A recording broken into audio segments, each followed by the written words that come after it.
Praise the lord. ఈరోజు నేను ఒక మాట చెప్తే ఆ మాట ఎంతమంది నమ్ముతారు? మన మాట మీద మనుషులకి నమ్మకం కలగాలి అంటే గతంలో మనం ఇచ్చిన మాట మీద మనం నిలబడాలి.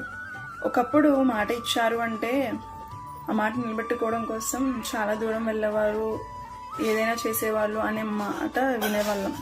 కానీ ఈ జనరేషన్లో మనం చూస్తే మాటకు అసలు విలువే లేదు.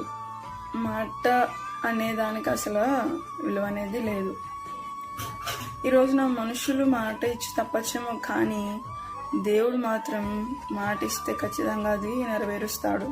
అందుకే కీర్తనకారుడు అంటాడు కదా, స్లామ్స్ 119:89, యెహోవా నీ వాక్యం ఆకాశమందు నిత్యం నిలకడగా ఉన్నది. ఆయన మాట నిలకడగా ఉంది. ఆయన ఒక మాట స్టాండర్డ్గా ఉంది. ఆయన మాట ఇస్తే అది శాసనమే. ఈ రోజున మీ జీవితంలో దేవుడు మీకు ఇచ్చిన వాగ్దానాన్ని జ్ఞాపకం చేసుకోండి.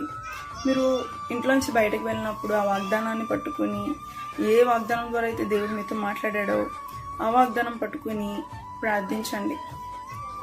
ఆయన మాట ఇస్తే ఖచ్చితంగా నెరవేరుస్తాడు. ఆ ఇచ్చిన వాగ్దానాన్ని పట్టుకుని ప్రార్థించు. ప్రభువా, నాకు మాట ఇస్తే తప్పే దేవుడే కాదు, మంచి మంచి వాగ్దానాలు ఇచ్చావు, మంచి వాక్యం ద్వారా నాతో మాట్లాడావు అని బయటికి వెళ్లే ముందు ప్రార్థించండి. కాబట్టి ఈ వాగ్దానం మీ జీవితంలో నెరవేరాలి అంటే ప్రతిరోజు మీ చదివిన వాగ్దానాన్ని బట్టి ప్రార్థించండి.